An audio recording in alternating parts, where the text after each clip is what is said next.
بسم اللہ الرحمن الرحیم۔ السلام علیکم ورحمۃ اللہ۔ امید کرتا ہوں کہ آپ لوگ ٹھیک ہوں گے۔ اللہ تعالیٰ آپ کو اپنی حفاظت میں رکھے، آمین۔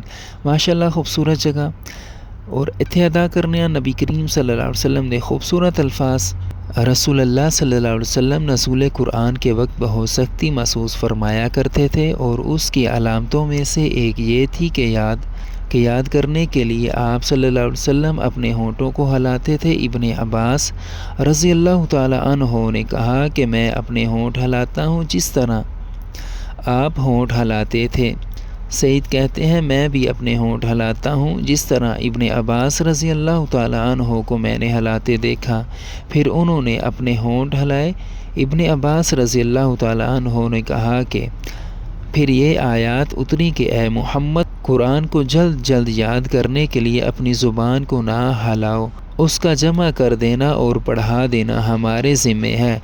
ابن عباس رضی اللہ تعالیٰ عنہ نے کہا کہ یعنی قرآن آپ صلی اللہ علیہ وسلم کے دل میں جما دینا اور پڑھا دینا ہمارے ذمے ہے، پھر جب ہم پڑھ چکے تو اس پڑھے ہوئے کی اتباع کرو۔ ابن عباس رضی اللہ تعالیٰ عنہ فرماتے ہیں اس کا مطلب یہ ہے کہ آپ اس کو خاموشی کے ساتھ سنتے رہو، اس کے بعد مطلب سمجھا دینا ہمارے ذمے ہے، پھر یقیناً ہماری ذمہ داری ہے کہ آپ اس کو پڑھو، یعنی اس کو محفوظ کر سکو۔ چنانچہ اس کے بعد جب آپ کے پاس جبرائیل علیہ السلام وحی لے کر آتے تو آپ توجہ سے سنتے، جب وہ چلے جاتے تو رسول اللہ صلی اللہ علیہ وسلم اس وحی کو اسی طرح پڑھتے جس طرح جبرائیل علیہ السلام نے اسے پڑھا تھا۔ صحیح بخاری حدیث نمبر 5۔ اللہ تعالیٰ ہمیں اسی طرح علم سیکھنے کی توفیق عطا فرمائے۔